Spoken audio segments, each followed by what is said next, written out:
네, 안녕하세요. 손수호 변호사입니다. 여러 건의 성범죄로 징역 5년형이 확정된 가수 정준영, 형기를 모두 채우고 만기 출소했습니다. 30살의 감옥에 가서 35살이 돼서 출소한 건데요. 2012년 엠넷에서 방송된 슈퍼스타 K4 통해서 큰 인기를 얻었죠.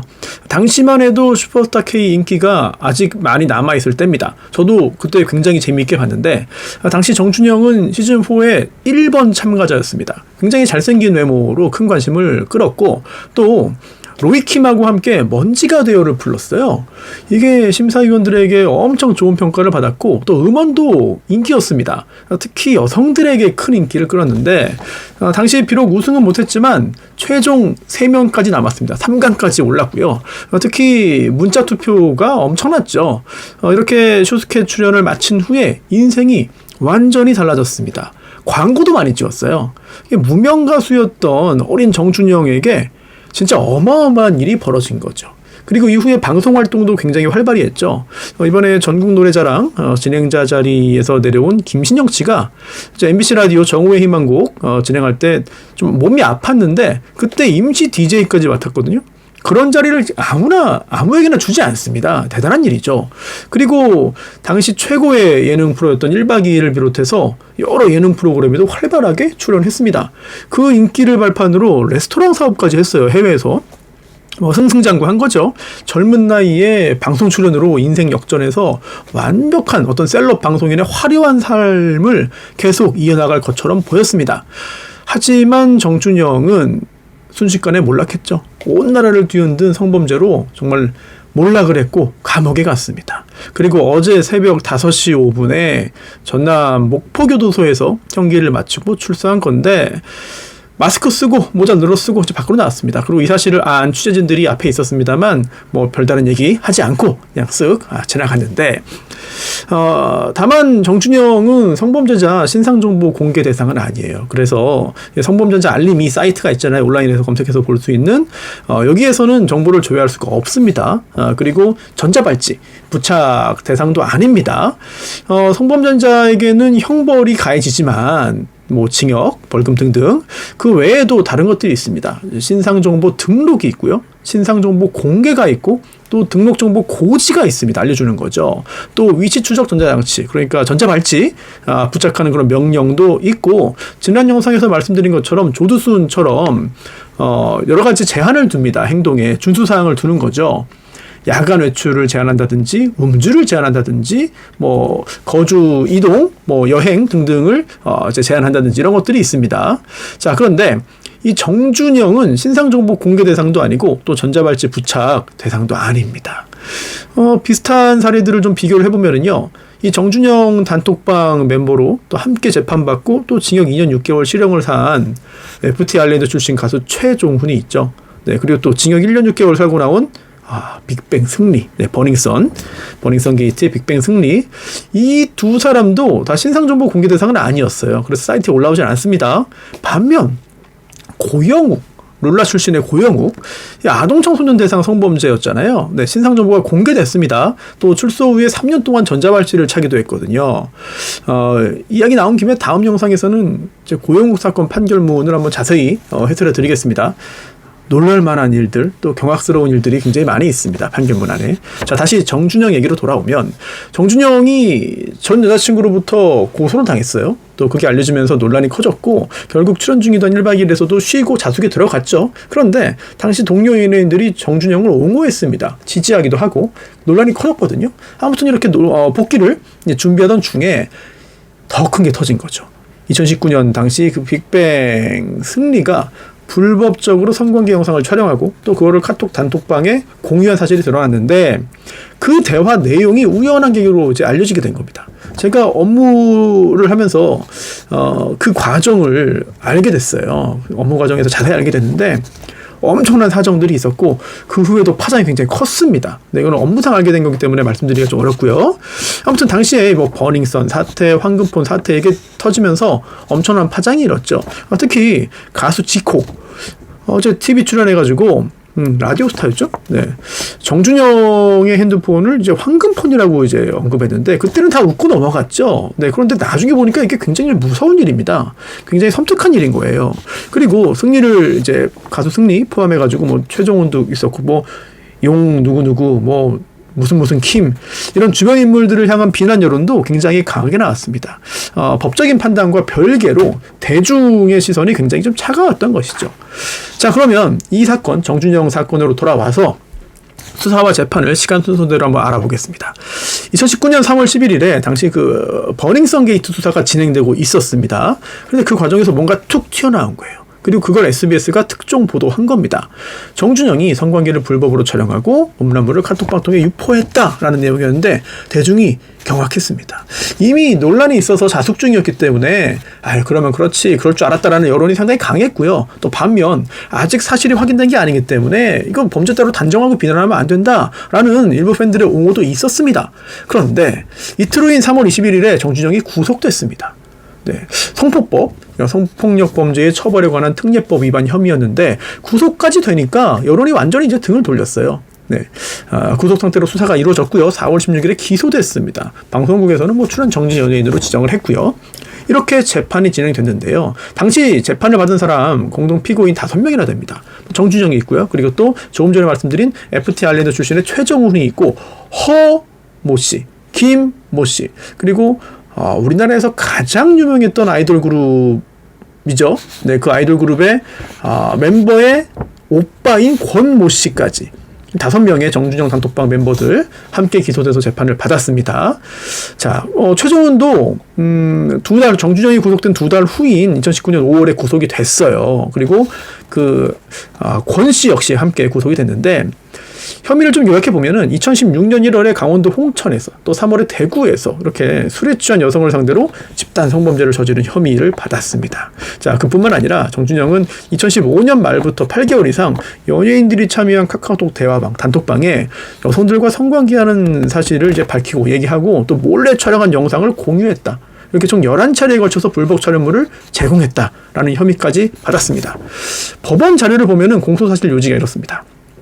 한번 좀 옆에 좀 보여드리면서 말씀을 드리면, 정준영, 최정훈, 김모, 허모는 합동해서 피해자의 심신상실, 환거불능 상태를 이용하여 피해자를 간음했다. 정준영은 이제 카메라 등을 이용해서 성적 욕망, 수치심을 유발할 수 있는 피해자의 신체를 촬영하고, 네, 이거를 그 피해자의 의사에 반해서 제공했다는 거죠. 또 최정훈은 또 강제추행도 있었고요. 또 김모, 권모, 허모 등등등 이렇게 좀 범행을 했다. 이렇게 공소 제기됐습니다. 이걸 요약하면 혐의가 굉장히 많아요. 준강간, 강간미수, 준강제추행, 또 성폭법에 있는 특수준강간, 특수준강제추행, 카메라 등 이용 촬영 등등인데, 이 중에서도 정준영은 이제 성폭법에 있는 특수준강간, 그리고 카메라 등 이용 촬영죄로 기소가 된 겁니다. 그런데 이 성폭법에 있는 이 특수준강간죄는요, 대단히 중한 범죄입니다. 우선 4조의 특수강간 등이 있는데요. 조항이 이렇습니다. 흉기나 그 밖의 위험한 물건을 지닌 채 또는 2명 이상이 합동하여 이제 강간죄를 범한 경우에는 법정형이 무기징역 또는 7년 이상의 징역입니다. 그리고 준강간의 경우에도 역시 거기에 준해서 하거든요. 강간에 준하는 게 이제 준강간이니까. 결국 이 사건에 있어서 정준영에게 내릴 수 있는 이 특수 준강간죄의 법정형이 무기징역 또는 7년 이상의 징역이에요. 네. 자, 2019년 11월 29일에 1심 판결이 선고됐습니다. 일부 무죄 부분도 있지만 5피고인 모두 유죄 판결을 받았습니다. 법원이 이렇게 말했어요. 정준영이 피해자들의 의사에 반해서 동영상 또는 사진을 촬영했고, 그 촬영물을 카카오톡 채팅방을 통해 참여자에게 제공했다. 이거 인정됐고요. 그리고 또 훨씬 더 중한 범죄죠. 이거는 최정훈과 합동해서 피해자의 심신상실 또는 환거불능 상태를 이용해서 피해자를 간음했다. 다 인정됐습니다. 사실 정준영과 최정훈은 혐의를 적극 이제 부인하고 반박했습니다. 어떤 내용이었냐면, 그 여성이 환거불능 상태가 아니었다. 그러니까 술에 취해서 완전히 잠들어서 약에 취해서 이렇게 환거불능 상태가 아니었기 때문에 이거는 중간간이 아니고 합의에 의해서 한 거다. 네, 이렇게 주장을 했습니다. 그리고 아예 최종훈은 한술 더 떠가지고 피해 여성과의 성관계 사실 자체가 없었다는 주장도 했습니다. 하지만 법원은요, 이 정준영과 최종훈이 함께 성관계를 이제 했다고 인정을 했습니다. 왜냐하면 정준영이 함께 했다고 진술을 했거든요. 네. 그리고 또 그거를 뒷받침하는 객관적인 자료죠. 카카오톡 대화 내용도 있었고, 결국 술에 취해서 한거불능 상태인 이제 피해 여성을 이 정준영과 최종훈이 함께 합동해서 강간했다. 제가 가늠했다. 중간간이니까 가늠했다고 인정했습니다. 그리고 여기에 대해서 법적인 쟁점도 있었습니다. 바로 증거 능력인데요. 이 카카오톡 이 단체 대화방의 그 내용이 유출된 경위를 봐라. 이거 위법하게 유출됐고 수집된 거기 때문에 증거 능력이 없다라고 주장을 했습니다. 하지만 법원은 그런 주장도 받아들이지 않았어요. 이 사건의 특성상 카톡 대화 내용은 진실의 발견을 위해서 필수적인 자료다. 그리고 성범죄뿐만 아니라 뭐 사업가나 경찰 뭐 이런 유착 의혹도 포함되어 있다. 이제 버닝썬 사건 수사다가 튀어나온 거니까요. 이 경위가 참 놀랍습니다만 아무튼 이 관련된 이 진실을 밝히기 위한 공익의 필요성도 상당하다라고 보면서 증거 능력을 인정했습니다. 결국 징역형이 선고됐는데 형량을 보면은요, 정준영은 징역 6년입니다. 그리고 이수명령 80시간, 취업 제한 5년. 이들 중에 가장 무거운 형벌이 선고됐고요. 또 최정우는 징역 5년. 이수명령 80시간, 취업 제한 5년입니다. 그 김모는 징역 5년, 권모는 징역 4년, 그리고 허모는 징역 8개월에 집행유예 2년 나왔습니다. 이때 이 양형에 대해서 법원이 이렇게 말했어요. 정준영과 최종훈은 대중에게 큰 인기를 얻은 가수들이다. 또 명성과 재력에 버금가는 사회적 책임을 부담하는 것이 당연하다. 그런데도 이 피고인들은 유명 연예인 그리고 또 친구들 이렇게 친구들과 함께 여러 명의 여성을 상대로 합동, 준강간, 중강간, 강제추행 등 성범죄를 저질렀다. 게다가 카톡 대화방에 그 내용을 공유하고 여성들을 이렇게 단순한 성적인 쾌락의 도구로 여겼다. 비록 이 피고인들의 나이가 많지 않지만 그 당시는 이제 30 되기 전입니다. 이거를 호기심 또는 장난으로 보기에는 범행이 너무 중대하고 심각하다. 그래서 엄중한 처벌이 불가피하다. 라고 보았습니다. 게다가 피해 회복이 제대로 되지 않았어요. 또한 피해자들이 엄한 처벌을 바라고 있습니다. 이거 합의도 안 된 거거든요. 네, 그렇기 때문에 이 피고인들이 나이도 많지 않고 또 호기심으로 뭐 장난을 쳤다고 주장을 하고 있지만 그렇게 보기에는 범행이 너무 중대하다. 너무 심각하다. 그래서 엄중한 처벌이 불가피하다고 보면서 징역형을 선고했습니다. 자, 이렇게 선고되자 정준영 등이 항소했습니다. 불복해서 항소한 거예요. 그래서 2심 항소심이 열렸는데 하지만 유무죄 관련된 결론을 동일했습니다. 그런데 형량은 조금씩 낮아졌어요. 우선 정준영은 징역 6년에서 징역 5년으로 1년이 줄었고요. 또 최종훈은 징역 5년에서 징역 2년 6개월로 절반이 줄었습니다. 뭐 이수명령이나 취업 제한은 동일한데 이제 최종훈은 이 취업 제한도 5년에서 3년으로 줄었고요. 항소심 재판부는 이렇게 말했습니다. 선남선녀가 만나서 술을 마시다가 성적인 신체 접촉을 할 경우에 국가형벌권이 어떤 경우에 개입할 수 있고 또한 그 개입의 한계는 어디까지인지 고민을 많이 했다. 네. 이 사건에서도 일부 행위가 그 한계를 넘어서 국가형벌권이 개입할 수 있다고 이제 1심 재판부는 봤는데 그 판단 다시 고민해서 해봐도 정당하다라고 한 거예요. 즉 남녀가 술을 마시다가 성적인 접촉을 한 경우에 사실은 개인적인 일이고 사적인 영역이기 때문에 전부 다 법이 개입하는 게 타당하지 않을 수는 있습니다. 하지만 그게 범죄라면, 즉 술에 취했는데 그 의사에 반해서 했거나 외초에 술을 그런 행동을 하기 위해 술을 먹였다면 또는 그 후에 촬영해가지고 이걸 유포하고 서로 돌려봤다면 그 부분은 사실 법이 개입을 할 수밖에 없고 또한 법이 개입을 해야 된다는 거죠. 네. 이렇게 유죄, 무죄 여부에 대해서는 판단이 달라지지 않았고요. 그 다음에 양형 관련된 부분도 굉장히 중요합니다. 항소심 재판부가 이렇게 말했어요. 자, 정준영은 2심에서 합의하기 위해 노력을 했다. 징역 6년 받으니까 1심에서 중형 받으면 합의 시도를 하기 마련이죠. 네. 합의 노력했지만 합의서가 제출되지 않았다. 합의가 안 된 거예요. 그러니까 이 피해자 입장에서는 보통 이런 경우에 고소하고 합의를 해주는 경우가 많거든요. 그런데 얼마나 억울하면 이게 합의를 안 해주겠습니까? 네. 아무튼 2심 판결 선고될 때까지 합의서가 제출이 안 됐습니다. 합의에 실패했다는 것이죠. 다만 징역이 1년 줄었잖아요. 그럼 왜 줄었느냐? 정준영 본인이 공소사실 자체는 부인하고 있지만 여전히 부인하고 있습니다. 하지만 사실적인 측면에서 본인의 행위 자체는 이제 진지하게 반성한다는 취지의 자료를 냈다. 네. 어쨌든 범행을 부인하고 다투곤 있지만 뭐 그런 행위한 것 자체는 이제 반성한다는 그런 그 반성문 등을 낸 겁니다. 그래서 징역이 1년이 줄었고요. 5년이 됐고 또 최종으로는요. 징역이 절반으로 줄었잖아요. 5년이 2년 6개월 됐잖아요. 합의가 됐습니다. 네, 피해자와 합의를 했어요. 그래서 유리한 사정이 이제 작용한 거죠.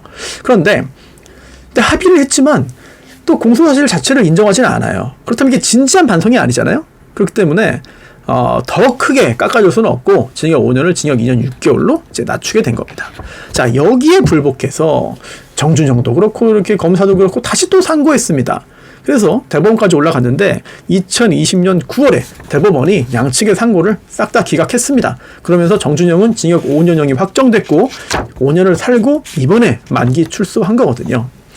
사실 이런 범죄만 저지르지 않았어도 엄청난 인기였고 모든 걸 누리면서 대단한 셀럽의 길을 걸을 수 있었을 겁니다. 특히 짧은 기간이었습니다만 방송 출연하면서 많은 연예인들과 형 동생으로 지내면서 굉장히 가까웠어요. 그리고 뭐 방송 외적으로도 깊은 여러 가지 그런 교류를 하면서 많은 연예인들이 정준영 옹호하고 지지하고 표를 들어줬거든요. 물론 지금은 그런 사람 없습니다만 적어도 겉으로는 하지 못하겠죠. 그런데 이 성범죄로 인해서 파멸했고 완전하게 모든 걸 잃어버렸습니다. 이제 성범죄, 성적인 문제로 인해서 파멸에 이른 젊은 가수 정준영 이야기를 알아봤고요. 한편 함께 재판받고 함께 유죄 판결받고 2년 6개월 먼저 살고 나온 최종훈 연예 활동을 아예 못할 것이라고 생각했습니다만 사실 일본에서 뭔가 좀 시도를 했습니다. 그래서 유료 커뮤니티 플랫폼 이거 만들어가지고 이제 올리면서 복귀 시도를 했는데 그 후의 소식은 잘 모르겠어요. 근데 쉽지는 않았을 것 같습니다. 그리고 빅뱅 승리 역시 이제 나왔잖아요. 네, 그런데 해외 클럽에서 이제 여러 가지 목격된 사실들이 이제 드러나고 있고 막 알려지고 있죠. 근데 그 자체가 뭐 잘못된 건 아니지만 그런데 이 클럽 관련해가지고 이런 고초를 치르고 화를 입었는데 또 클럽을 간다? 물론 이게 위기를 기회로 만들어가지고 아예 그쪽을 좀 공략하는 건지 모르겠습니다만 아무튼 뭐 좀 평범하지는 않습니다. 또 그 외에도 최근에 동남아에 있는 어떤 그 행사에서 뭐 행사 가서 얘기하고 본인의 어떤 유명세를 이제 활용해서 영업하고 뭐 돈 버는 거는 뭐 자유의 영역이지만 우리나라도 아니고 근데 거기서 또 빅뱅 전 멤버들 이름 언급하면서 뭐 이렇게 하는 것 자체는 썩 좋아 보진 않습니다. 네. 아무튼 정준영의 방송 출연은 뭐 어려울 거예요. 네. 하지만 그 외에 다양한 활동을 할 수는 있습니다. 뭐 자유의 영역이고요. 또 어딘가에 여전히 그 팬들도 있을 거고요. 네. 앞으로 이 정준영 성범죄로 중형을 선고받고 만기 출소한 정준영 이 꼬리표를 달고 있습니다만 앞으로 언제 어디에서 어떤 행동을 하는지 아마 많은 분들이 관심 있게 지켜볼 것 같습니다.